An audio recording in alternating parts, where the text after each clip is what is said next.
What makes you proud? My name is Steven Tausinga. I am proud to be Hawaiian as well as Tongan and Japanese. I'm very close with all three languages and cultures, but not as much with Hawaiian most of my life. I grew up mostly in diaspora out in the continent, and I started learning my culture really about 4 years ago. Hawaiian language, as well as voyaging, farming. I'm no expert. I'm still learning.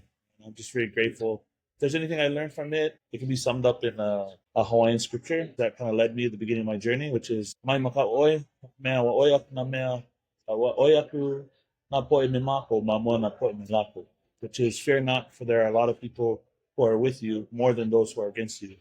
I think sometimes we feel fearful of things, that we have anxiety about learning things, but if we know that there are a lot of people with us, not just those who are alive, but also our kupuna, then we can take courage and we can build pili with each other, build pili with nature, and then ultimately build pili with our inner self. That's what makes me proud. The pili of Hawaii is super cool and amazing. What makes me proud? Aloha, my name is Michaela Horitho. I am very mixed. I'm Hawaiian, I'm Japanese, I'm mixed European, a little bit of Okinawan.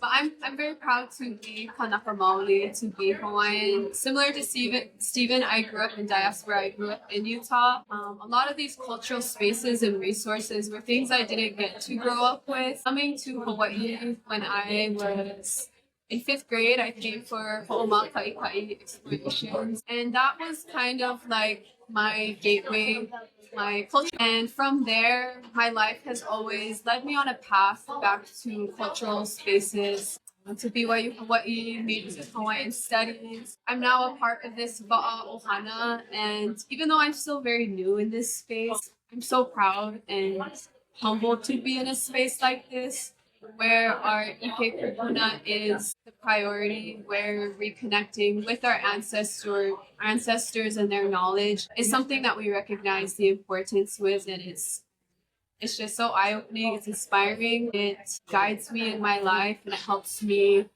to know where I am and where I want to go. So I'm very thankful for this.